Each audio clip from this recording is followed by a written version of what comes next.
Olá, alunos e alunas, eu sou a Jamile, mediadora dos povos de Angra e Belford Roxo, e na aula de hoje a gente vai falar sobre colonização da América Espanhola entre os séculos XVI e XVIII.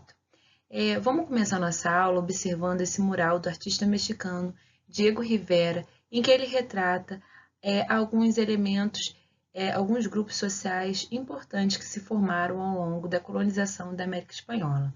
No primeiro plano, a gente consegue ver representantes da coroa espanhola, como cobradores de impostos militares, uma mulher mestiça de impostos, africanos que vêm para a América para serem escravizados, indígenas trabalhando ao fundo, um membro da Igreja Católica ao lado do crucifixo.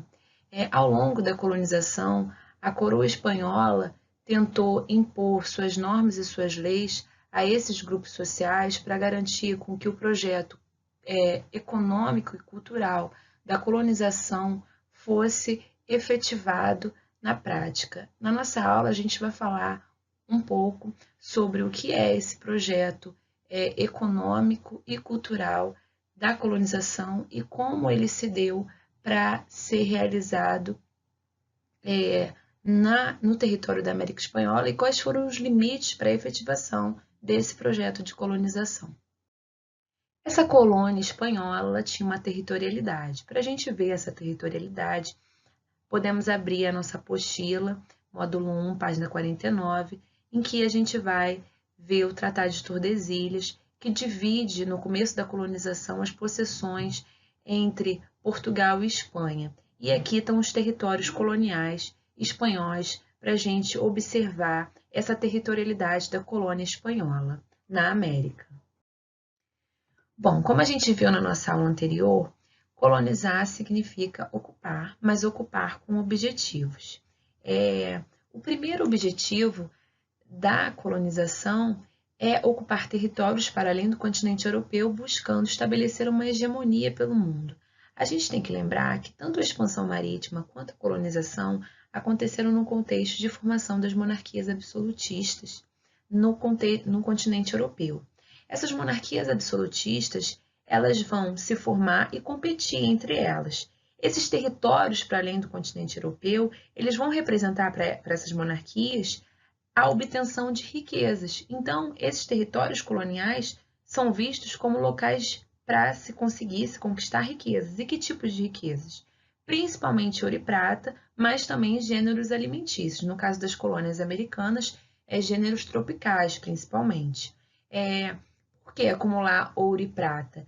Temos que lembrar que a prática econômica das monarquias absolutistas é o mercantilismo. E dentro do mercantilismo, uma ideia cara ao mercantilismo é o chamado metalismo, que consistia na ideia de que quanto mais ouro e prata tivesse um reino dentro do seu território, mais rico e poderoso ele seria. Então, essas monarquias absolutistas que estão se formando vão competir por esses territórios para conseguir cada vez mais riqueza para eles. Mas a colonização ela não é um projeto apenas econômico, ela é um projeto também cultural. E nisso se relaciona a difusão da fé cristã pelo mundo. Pensando nas aulas anteriores, a colonização ela acontece ao mesmo tempo que está em curso, acontecendo as chamadas reformas religiosas no continente europeu. Essas reformas vão fazer com que a Igreja Católica perca muitos fiéis e vai impulsionar a Igreja e as coroas católicas a buscar pelo mundo novos fiéis. Então, nesse sentido, esse seria também o papel cultural, e não só esse, vamos falar um pouco mais à frente do papel cultural da colonização da América Espanhola. A pergunta que a gente deve se fazer é como esses interesses serão alcançados no continente americano. E a resposta é que a coroa espanhola vai montar um sistema colonial que vai ter o pacto colonial como sua ideia principal, sua ideia base. O pacto colonial, como a gente viu na aula passada, ele consistia numa relação de exclusividade comercial entre metrópole e colônia. No caso, a colônia espanhola com a metrópole. A colônia espanhola enviaria para a metrópole matérias-primas, que seriam metais preciosos, gêneros alimentícios, enquanto a Espanha teria na colônia um mercado consumidor para produtos manufaturados. Esse sistema colonial é um sistema administrativo que ele vai ser desenvolvido pela metrópole para ser aplicado na colônia. Esse sistema administrativo ele vai ser pensado, arquitetado a partir da metrópole para ser implantado na colônia, na América Espanhola. Na metrópole vão ser fundados, por exemplo, a Casa de Contratação, responsável pelas atividades, transações comerciais entre metrópole e colônia, o Conselho das Índias, que vai ser responsável por elaborar leis e também regular a atuação da Igreja Católica na colônia espanhola. Então, vai ter toda uma montagem administrativa pensada por esses órgãos que vai ser implantada na colônia. Mas como garantir com que essas normas e leis fossem efetivadas na prática no território colonial? A solução encontrada foi dividir o território em vice-reinos. O vice-reino da Nova Espanha, como está aqui no mapa, em rosa, e o vice-reino do Peru, como está aqui no mapa, em laranja. Esses vice-reinos vão ser aumentados em quantidade no século XVIII, também vão ser criadas as capitanias gerais. Mas o que é importante assinalar é que essa divisão política do território da América Espanhola, ela se dá também por conta da principal atividade econômica desenvolvida ao longo dos séculos XVI e XVII na América Espanhola, que foi a mineração. Na região onde hoje fica o México, na região de Zacatecas, foi encontrada uma jazida de prata, e na região de Potosí, onde hoje fica a Bolívia, também foi encontrada uma jazida de prata, e essa administração política ela tinha como objetivo regular e controlar a circulação de riquezas na colônia. A garantia de que esse controle seria efetivado era mandar representantes da coroa espanhola para a colônia para administrarem essas possessões. Os vice-reinos eles vão ser administrados pelos vice-reis. Os vice-reis são cargos de prestígio, de confiança do rei. Toda a administração colonial são cargos de confiança do rei, cargos de prestígio. Essas pessoas que vêm ocupar esses cargos de confiança do rei na colônia são os chamados peninsulares ou chapetones, e eles são a elite política colonial ao longo da colonização. A exploração da mão de obra indígena ela vai acontecer ao longo de toda a colonização. Os indígenas serão responsáveis pela extração e produção da prata. No caso, os espanhóis se dão conta de formas de trabalho já existentes no território que vai vir a ser a América.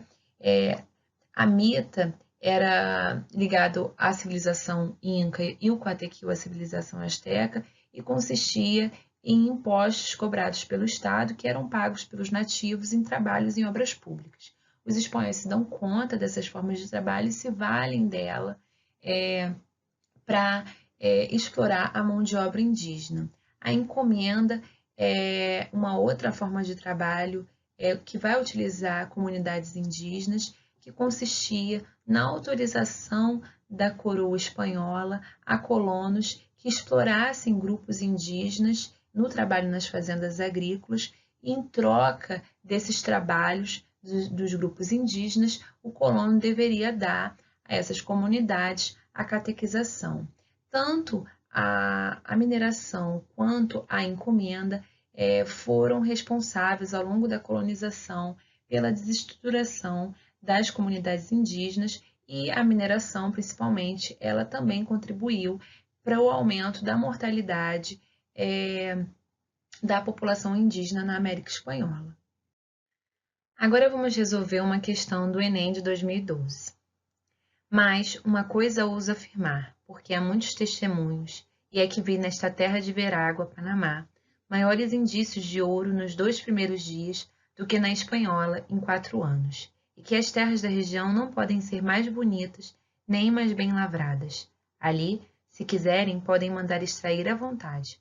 O documento, a carta de Colombo aos reis da Espanha, que a gente acabou de ler um trecho, permite identificar um interesse econômico espanhol na colonização da América a partir do século XV. Que interesse é esse? A exploração de metais preciosos. A implicação, ou seja, a consequência desse interesse na ocupação do espaço americano está indicado na A. Expulsão dos indígenas para fortalecer o clero católico. Não, os indígenas não foram expulsos, e sim catequizados pelo clero católico. B. Promoção das guerras justas para conquistar o território. Não, as guerras justas elas foram utilizadas principalmente quando os indígenas se opunham à catequização feitas pela Igreja Católica. C. Imposição da catequese para explorar o trabalho africano. Não, a catequese ela foi imposta aos indígenas, não aos africanos. D. Opção pela policultura para garantir povoamento ou povoamento ibérico. Não, o povoamento ibérico ele foi garantido principalmente a partir da atividade mineradora. E. Fundação de cidades para controlar a circulação de riquezas. Bom, pensando no que a gente já falou até aqui, o gabarito é letra E. A fundação de cidades para controlar a circulação de riquezas foi uma consequência da mineração na América Espanhola. As cidades que se formam em torno da mineração, elas vão contar com órgãos administrativos locais, que serão chamados cabildos, como esse que está aqui ilustrado na imagem, o Cabildo de Buenos Aires. Os postos políticos dos cabildos vão ser ocupados pelos crioulos. Os crioulos são os filhos de espanhóis nascidos na colônia. Os crioulos serão um grupo político-econômico importantíssimo na colônia, porque além deles ocuparem esses cargos políticos locais, eles também serão os donos de minas, donos de fazendas, grandes comerciantes. Então, a gente pode pensar que os crioulos, eles detêm muito mais um poder econômico do que um poder político, porque a gente tem que lembrar que o poder político maior, os cargos mais prestigiosos da colônia eram ocupados pelos chapetones. As cidades também serão o lugar das universidades. A coroa espanhola incentivava a criação de universidades na colônia. A primeira universidade criada na América, ela é de 1538, foi criada em São Domingo.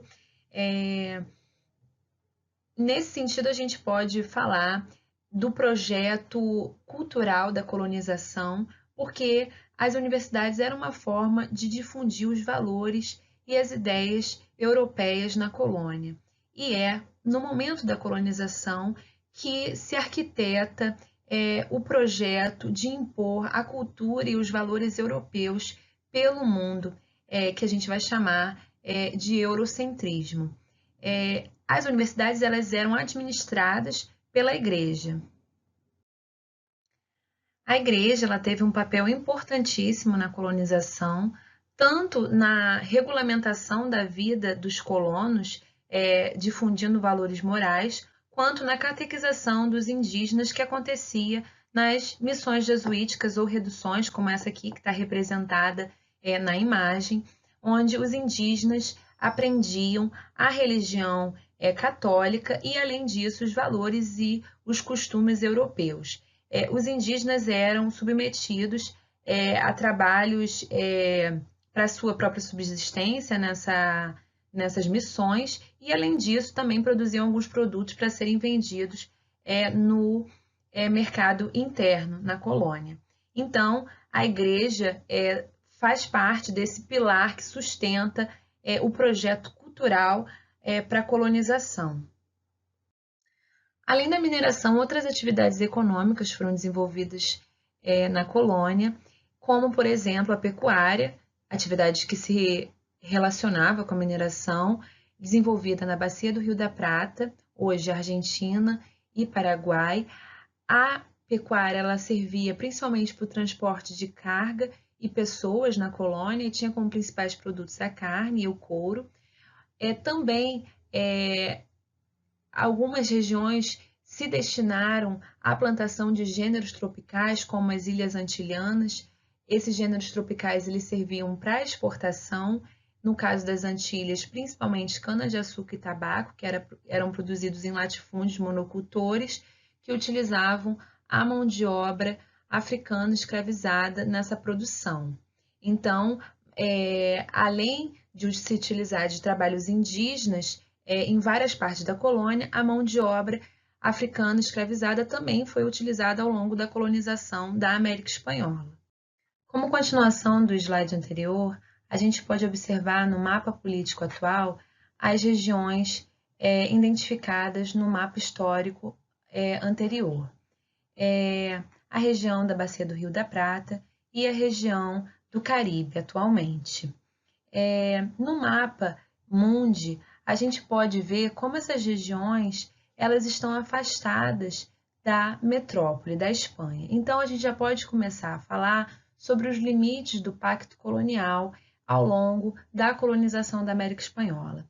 O sistema colonial montado pela coroa espanhola para ser aplicada na colônia espanhola, ele tinha muitos limites para ser efetivado na prática por conta dessas distâncias territoriais. Essas distâncias territoriais elas dificultavam a fiscalização das normas e das leis que eram formuladas na metrópole. Além disso, como a gente viu ao longo da aula, vários grupos sociais se formaram ao longo da colonização e esses grupos sociais eles vão ter projetos individuais e projetos de grupos que muitas vezes vão passar por cima das normas e das leis da metrópole. Por exemplo, o comércio entre a América Espanhola e a colônia portuguesa e as colônias inglesas da América do Norte foi intenso ao longo da colonização.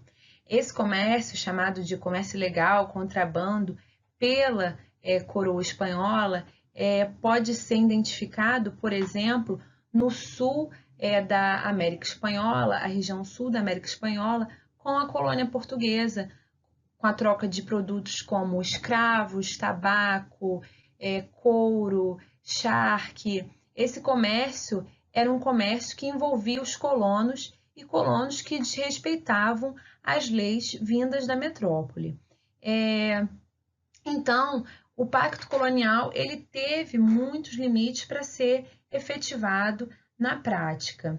Essa sociedade colonial que se forma ao longo da colonização, ela encontra muitos objetivos que, ao longo da colonização, que se afastam muito daqueles objetivos pensados pela coroa espanhola para a América colonial. Portanto, a colonização da América Espanhola, pensada, arquitetada pela coroa espanhola, ela vai ter muitos limites no território colonial, justamente por conta dos sujeitos históricos que vão dialogar com esse projeto colonial e vão dar novos significados para ele, significados esses que muitas vezes se distanciavam muito dos interesses da metrópole. Eu agradeço a todos e todas que viram a aula até aqui. Bons estudos, até mais!